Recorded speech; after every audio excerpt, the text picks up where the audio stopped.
To'y o'tkazyapamdiq yoki nazrmi? Abduri Abdul Aziz rahmatulloh. To'y ma'rakalarga doir turli savollar tushib turyapti. Bular ichida shikoyat, noroziliklarmi oz emas.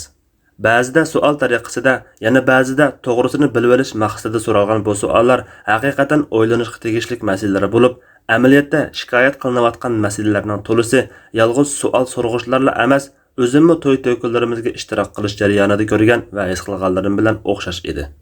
Tahi yaqinda bir qancha ret to'ydan qaytib o'tib, mehmonlarning bu to'ymi yoki nazrmi degandek og'rinishlarga shohid bo'ldim.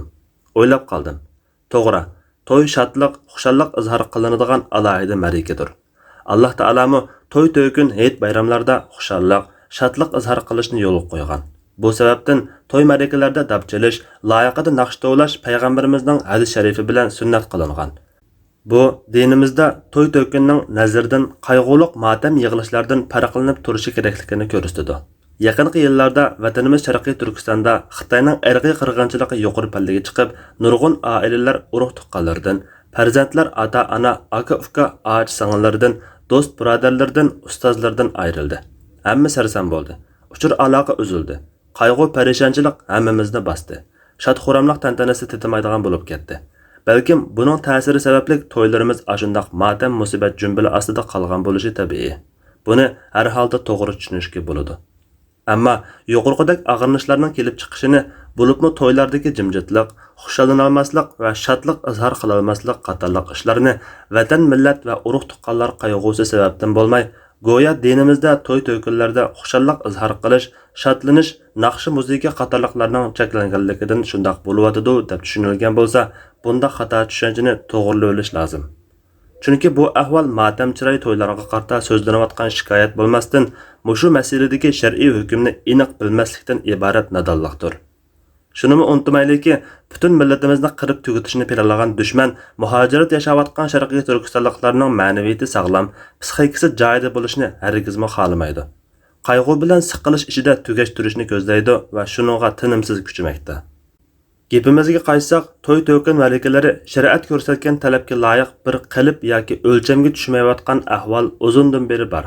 Ba'zi to'ylarda jimjitlik hukm surib, o'zaro paranglar avajga chiqsa, ba'zisida Qur'on tilovati bilan kifoyalanadi. Gohida intayin tamsiz va mazmun doirasi vaziyat bilan munosabati yo'q vaztablig'lar uzundan uzun davomlashadi. Hatto mehmonlarning tamoqqa bahuzur eg'iz tegishiga fursat qolmaydi.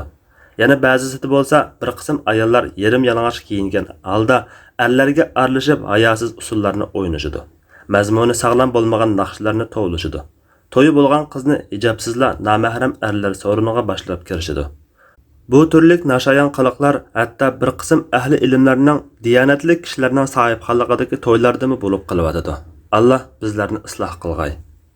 Bular islom ko'rsatmasidan yiroqlashganligining ko'rinishlari bo'lib, birinchi ahvol ikkinchi ahvolning ig'irlashishiga sabab bo'lsa, ikkinchi ahvolmi birinchi ahvolning umumlashishiga sabab bo'lmay turolmaydi. Ikkinchi ahvolning xatoligi aniq. Buningda to'xtalish hojatsiz.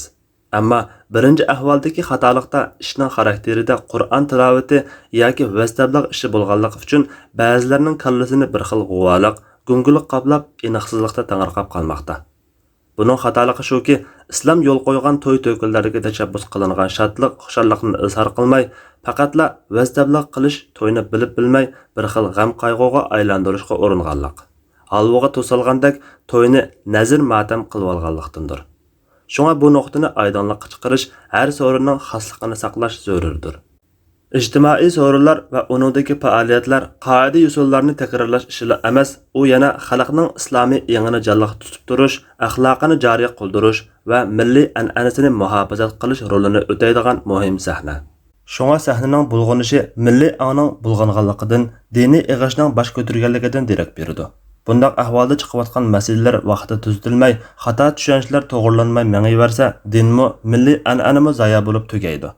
Chiqayotgan masalalarning shar'iy hukmda to'xtalishdan qochish, aniq bir ifoda bildirmaslik, o'zini qochirish yoki buni hal qilmasliklarmi ig'ir mas'uliyatsizlik bo'lib, sukutni tanlab dasturxondorchilikqa dum tushib yashab ketaverish, jamiyat axloqining buzilishini, bo'layotgan salbiy hodisalarning texmi chakdan eshishini keltirib chiqaradi. Bu yana turli qutblashishlarga, nurg'un ko'ngilsizlik va o'ng'aysizliklarga yo'l ochadi albatta. Masalan, bir to'yda muzika boshlanganda bir shiradagi hammaylar o'ng'aysizlanishga boshladik. Yanimdagi biraylar muzikaning hukmini so'radi. Men mazmun va o'rindash jihatdan boshqa nashayan ahvol aralashmasa, muzikaning o'zi harom emas degan qarashning borligini aytdim va yanimdagi mo'tvar bir ahli ilm ustozdan o'zlari muzikaga qanday qaraydilar deb so'radim. U ustoz "Men bu to'g'riliq atrofliq izlanib boqmadim" deb diplomatchilik usuli bo'yicha javob berdi. Bu ustozning javob berish usullarini to'g'ri tushundim. Chunki jaiz desa nashayan ishlarni aralashtirib chekdan oshirib, paloni o'lima muzikani jaiz degan davolimiz.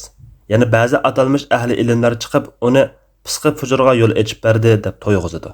Chunki hozir biz anglayotgan naqshlarning ko'p qismi shundoq. Natijada o'ziga bosh og'riqi tepib oladi. Balkim bu yozmam sabablikmi tilga ilingan har ikki taraf meni ayblishi, hatto til silishimi mumkin. Bir to'yga bardoq deyli, uningda soz chalishga boshlasa, ba'zilar qo'pibla chiqib ketadi. Bu-mu to'g'ri emas. Yana bir to'yda ayollar yarim yalang'och hayosiz usullarni erlarning oldiga chiqib o'ynag'il tursa, bu to'y bo'lgandiki mayli, to'y egisi xafa bo'lib qolmasin deb usulga qarab o'ltirishmi xato. Bu yerda sazning muzikaning o'zi harommi degan savol tug'iladi. Yana usul o'ynashchi, chavaq chalishchi. Bu vaqtimi oz bo'lmagan savollar tug'iladi. Bir-birlab kelayli. Sazning muzikaning odatdagi hukmda ikki xil qarash borligi ilm ahliga ma'lum. Ba'zilar bu qarashni tutishi tabiiy. Lekin payg'ambar sallallohu alayhi va sallamning to'y-to'ykunlarda halol bilan haromning o'ttirini ayiradigan narsa dab va nikohni jakarlagan ovozdir deganligi sahih hadislarda kelgan bo'lg'achqa, yana ba'zi sahih hadislarda shariatni bekitib berguchi, halol haromni bayon qilguvchi zot bor to'y-to'ykun so'rilarida dab chalinganligi aniq bo'lg'achqa, to'y-to'ykunlarda dab chalish va o'yin tomosha qilish payg'ambar sallallohu alayhi va sallam targ'ib qilgan sunnat ishlar qatoridan bo'ladi. Dabsiz va o'yin tomoshasiz o'tkazilgan to'y ma'rakasi garchi vaztablig' va Qur'on tilovati bilan o'tkazilgan taqdirdami, payg'ambar sallallohu alayhi va sallam targ'ib qilgan sunnatga uyg'un hisoblanmaydi. Buningda har qaysi yo'nalishdagi ahli ilmlar orasida talash-tartish mavjud emas. Bumi o'z navbatida nikoh bilan to'yni jakarlashning bir qismi hisoblanadi. Undaqda dabdan boshqa sazlarchi, boshqa sazlarmi qiyosan dabga o'xshash hukmda. Chunki hammasi chalg'u asboblari. Hammasidan ovoz chiqadi. Buningda ba'zilar boshqacha qarashda bo'lishi mumkin. Ayni davrda Hijozda asosan dab va nayga o'xshash bir qancha sazlar bor edi. Keyingi chog'larda dudlar tamburga o'xshagan ud va boshqa tarliq va tarsiz chalg'ular boshqa millatlardan qabul qilindi. Hozir turi texmi ko'paydi. To'y-to'ykunlarda buning birsili chalinsin yoki hammasi birga chalinsin hukmi dabga o'xshashdir. Naqshiga kelsak, yuqorqi hadisga asosan mazmuni sog'lom, so'z jumlalari pokiz, axloqiy qimmatlarga rioya qilgan asosda o'rindalgan naqshlar aytilsa bo'ladi. Diqqat qilishga tegishli shuki, naqshlar hayo va adabga rioya qilishi lozim. Hazrat Aisha radhiyallohu anha rivoyat qilgan bir hadisda, ular bir to'yda kelinni bir ansarining uyiga yo'tkab apargan. Qaytib kelganda payg'ambar sallallohu alayhi va sallam: "Ey Aisha, o'yin tomosha bo'ldimi? Ansarlar o'yin tomoshaga amroq" degan. Buxoriy 5162-hadis. Hazrat Ibn Abbas radhiyallohu anhuma mundaq deydi. Hazrat Aisha bir tuqqanini bir ansariyaga yotliq qilgan edi. Payg'ambar alayhissalom kelib, "Qizni yo'tkidinglarmi?" deb so'radi. Ular "Ha" deb javob berishdi. Payg'ambar alayhissalom qiz bilan birga naqsh o'qiydiganlarni elib bardinglarmi deb so'raganda ular "Yo'q" deyishdi. Buni anglab payg'ambar alayhissalom "Ansarlar g'azalga amroq xalq. Qizni yo'tkiganda bizlar keldik, assalom danglar, assalom deyli" deb naqsh o'qiydiganlarni birga avasanglar bo'lmasmidi degan. Ahmad 15209-hadis. Hozir qarasak, payg'ambar alayhissalom targ'ib qilgan halollik doirasidagi o'yin tomosha, naqshi muzikalarni bizning ba'zi taqvodor kishilarimizdan qabul qilmaydigan bo'lib ketishganini ko'ramiz. Alloh bizni har ishni chekdan oshirmagan asosda to'g'ri qilishga muyassar qilgay. Shuningdek, xushalliqni, qizg'inlikni, yoqtirganlikni, qo'llashni, rozimanlikni va tabriklashni ifodalaydigan chavoq chalishmi cheklanadigan ish emas. Chunki chavoq chalish namozda biror sahvallik ko'rilganda, shu namozdagi ayollarga nisbatan vojib yoki mustahab. Namozda ayollarga vojib yoki mustahab bo'lgan ish, namoz sirtida er yoki ayollarga cheklanib qoladigan ish yo'q. Bu masalada boshqacha qaraydiganlar bo'lsa-mu, joiz degan qarashni tutquchilar ayblanmasligi kerak. Ayollarning ayollar oldida, erlarning erlar oldida sharm hayoga ahamiyat bergan asosda usul o'ynashni dinimiz cheklamaydi. Erlar bo'libmi yosh yigitlar nag'ir sunoylarni yangritib samo salsimi bo'ladi. Ammo mehmonlar oldida qiz yigitning yoki erlarning ayollar bilan aralash usul o'ynashi va behayo ba'zi qiliqlarni qilishi cheklanadi. Demak, xushalanish va xushalliqni izhor qilish, boshqalarning ko'nglarini xush qilish payg'ambar alayhissalomning sunnati. Bo'libmi to'y-to'kun va hayit ayamlarda taximi shundaq. Qiz yigitmi yangi turmushini Allohga hamd sana, oyat va hadislar o'qilgan nikoh bilan boshlaganidek, to'y marosimini xushalliq, shodliq va qizg'inlik bilan o'tkazib, yangi hayotga dadil qadam olsa yaxshi. Shunga to'y marikasi matamga, marika zali talloq so'riniga o'xshab qolmasligi kerak.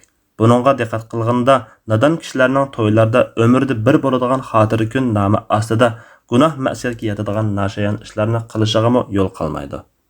Gapning qisqasi to'y-to'ydek bo'lishi, hargiz nazar chiroqdek bo'lib qolmasligi. İnsanlarning xushalliq paytlarini xushal, qayg'uliq paytlarini qayg'u bilan o'tkazishda tangpungliqni saqlashi. İkkisi orasida muvozanat turg'izilishi lozim. To'y marakalarida emas, jimi faoliyatlarimizning hammasida shariat va payg'ambar alayhissalomning sunnatidan iborat o'lcham va chek-chegaralarga diqqat qilish zarur. Allah hammamizni ishlarda o'tirhalliqni lozim tutishqa, har ishni chekdan oshirmagan asosda to'g'ri qilishga muyassar qilg'ay. Har birlarimizni milliy urf-odatlarimizni saqlab, sog'lomlashtirib mangadigan, to'g'ri va joyida tatbiqlaydigan bijri musulmonlardan bo'lishga muvaffaq qilg'ay.